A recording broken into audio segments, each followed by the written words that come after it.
would be a great way to start, actually, if we were just like, hey! Oh no.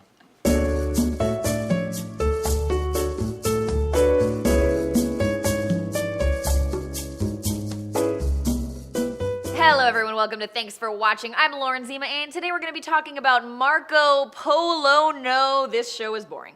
Marco, the blood of an adventurer courses through your veins. And I'm Zach Toombs, and of course we'll be recapping the season finales for both Homeland and The Affair, and discussing Noah and Allison's wildly unreliable memories. Do you have a secret, detective?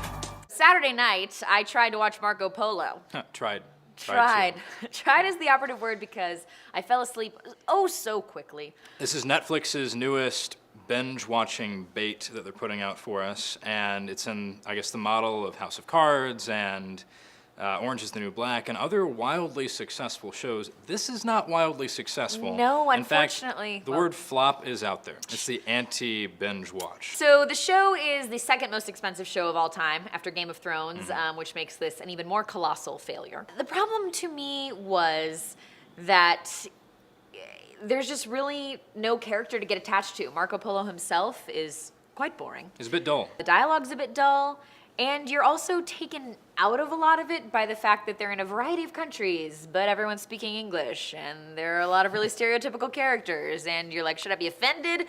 But if you were intrigued, you would forget about being offended, but you're so bored that all you can do is be offended. On the offending point, I've seen that thrown out by a few critics now, but I've also seen The Atlantic point out that this show actually does follow a lot of the guidelines that are suggested to films and television programs when portraying Asian characters. You basically feel like you're watching kind of a bad kung fu movie, except is it supposed to be historically accurate? I think that the pitfall that they have gotten themselves into is that it's based on something that happened. It's based on a true story, but but that the show itself is very fantastical. Game of Thrones is fantastical, and it's fantastical. Netflix is taking sort of a new global strategy with this, in that they tried to go with a topic, unlike House of Cards or Orange is the New Black, that people can get into in other countries, other parts of the world. There's always the possibility that international audiences are going to love it.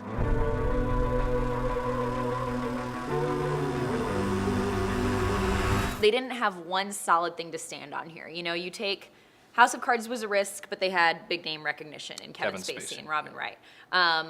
Orange is the New Black, no big name recognition, but a much lower budget show.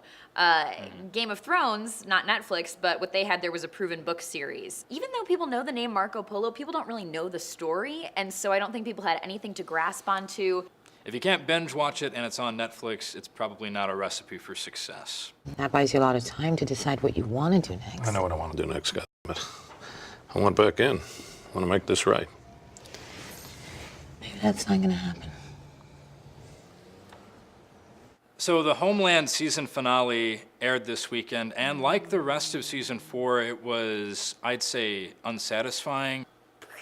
Yeah. A bit of a roller coaster, and ultimately unpredictable, which is either a good or a bad thing the way you look at it. This, after a huge reveal in episode 11, last week's episode, spoiler alert, and that Dara Dal was in some way working with Haqqani and the terrorist network that Carrie and Saul and Quinn have been chasing this whole season. It was a bit of a letdown to find that Dara Dal's grand plan was keeping secure Saul's job prospects. Make sure the tape isn't released so that Saul still is pretty marketable out there. Do you think that's it? Will there be nothing else we will learn? You're probably right. The hint at the end of this episode is that Saul maybe says yes to this and that Carrie's disappointed in him. What are you playing at, Carrie? Not enough of a push to watch next season. We sort of ended the episode with Carrie driving away in tears. Shocker, Carrie crying. But that wasn't, you know, I see how it's hard for them because as an audience member, I wouldn't have wanted to end on a huge cliffhanger that would have frustrated me, but you want a little more than that. I think what was hard for me about this episode was that it was a very low-key episode. It was very quiet It was compared very to quiet. what's been essentially a 3-hour action movie preceding that. Yeah. What I mainly took issue with was that there was an incredible left turn that seems unrelated to the rest of the events of this season, and that they introduced a new character. They introduced Carrie's mother. I didn't understand why the mother was coming back. They didn't really provide enough motivation on her part. They didn't provide any Yeah. real reason Well- why Carrie would drive out to Missouri, other than the fact that she was kind of reeling, which she's always reeling. Gary's always reeling. Yeah.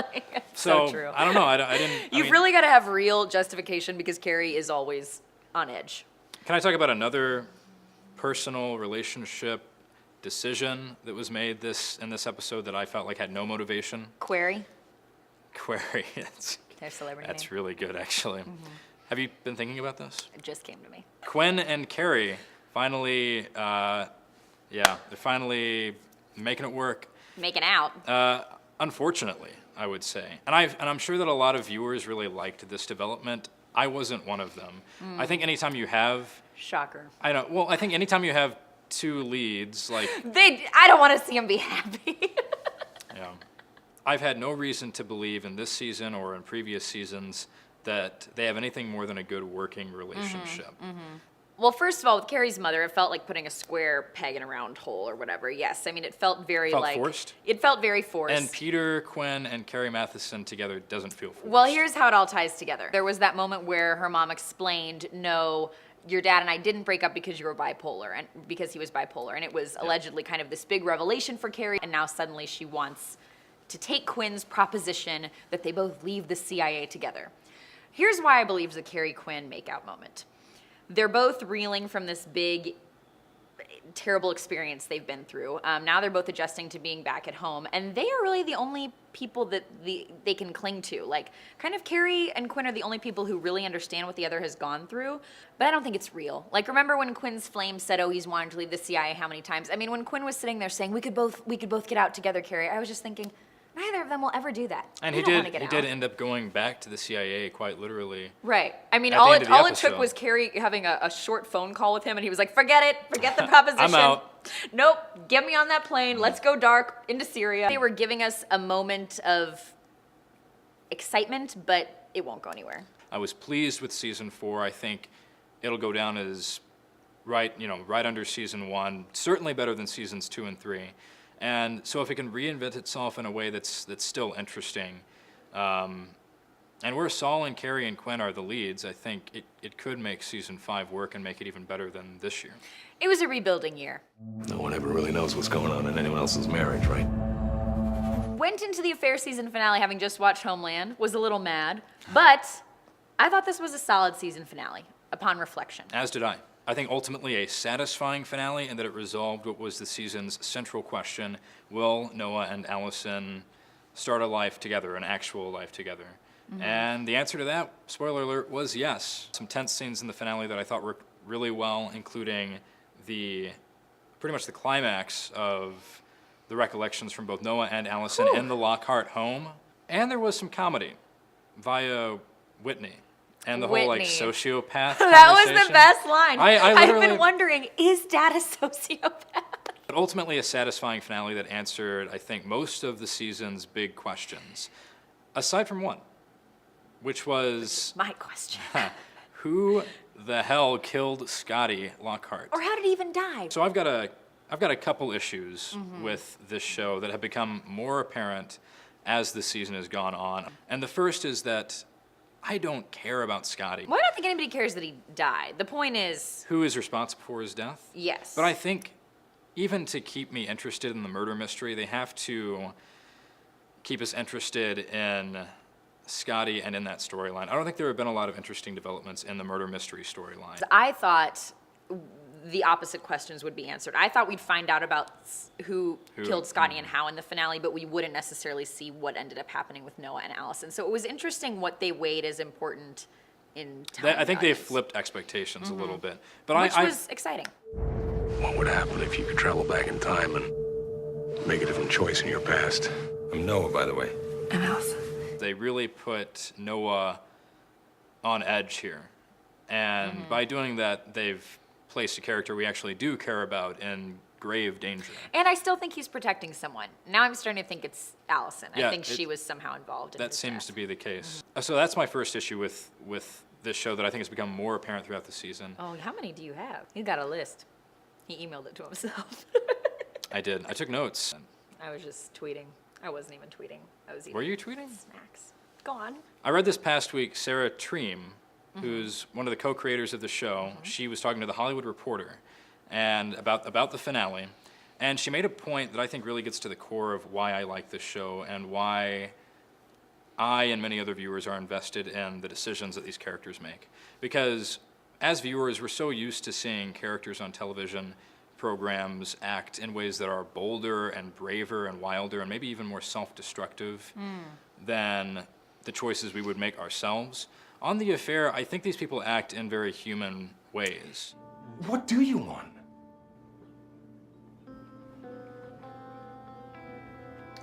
I want you to come home. I miss you. Helen, Noah's wife, takes him back, even after everything he's done. And even though you know that we're going to be rooting against it because we say, you know, Noah, he's a jerk, look at what he's done to you and he's destroyed your family, why do you want him back? You're love-hating the main characters, which is something you really usually only see in shows involving crime, Breaking Bad, The Sopranos. You just knew he wasn't going to go back to her, you know, and he's giving her hope and telling her it's going to be okay, and it's not going to be okay. So my other potential issue here that I've seen coming up more and more. Issue 3 of 32. So the conflicting stories, I think, has become wildly confusing for I viewers agree. and frustrating. Sarah Treem, by the way, the co-creator, says that we're going to see different perspectives in season 2. So maybe Helen additional. right, which I think is interesting, and I'm genuinely looking forward to seeing how they handle that. But this episode especially demonstrated something that has really become frustrating for me as a viewer, and that there's no way their memories can vary this much. So, and they have not been clear in telling us that the unreliable narrator construct is even an option. Are they actually remembering these things this way and they're that different? Yeah, I mean, or it's, are they truly unreliable narrators? We well, don't know. in the beginning, it really was interesting to pick out, okay, this is how they're remembering it differently, and we were following the narrative of them telling their stories to the detective, but now we've lost that narrative, and so now, truly, I've succumbed to it. I'm like, I'm just going to watch it and enjoy it, but at some point, I hope they're going to tell us what the reality was. I think you would remember the circumstances under which somebody held you and your family at gunpoint. Exactly. Oh, and can't we talk about that scene?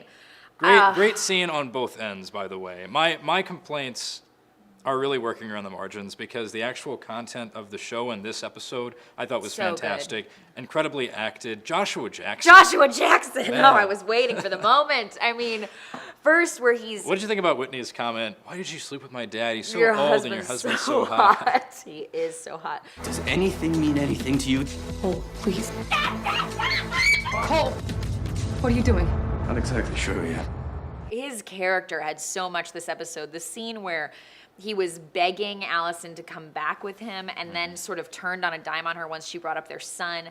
And then the scene where he holds Noah and his family at gunpoint was, I mean, wow. Who knew Pacey had it in him?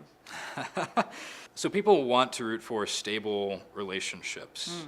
And the fact that Noah and Allison in this future timeline that we saw a glimpse of at the final moments of the episode, the fact that they're now in what seems to be a stable relationship, I think is going to make them more likable people. I mean, it doesn't change what they did in the past, but the fact that it's no longer just a very, controversial, well, quite, an affair, I think means that people are finally going to be able to sort of put aside But don't you the not believe it, reservations they though? have about these characters. I feel like there's always it's like his friend Max was saying, typically when people have affairs, it doesn't turn into this stable relationship.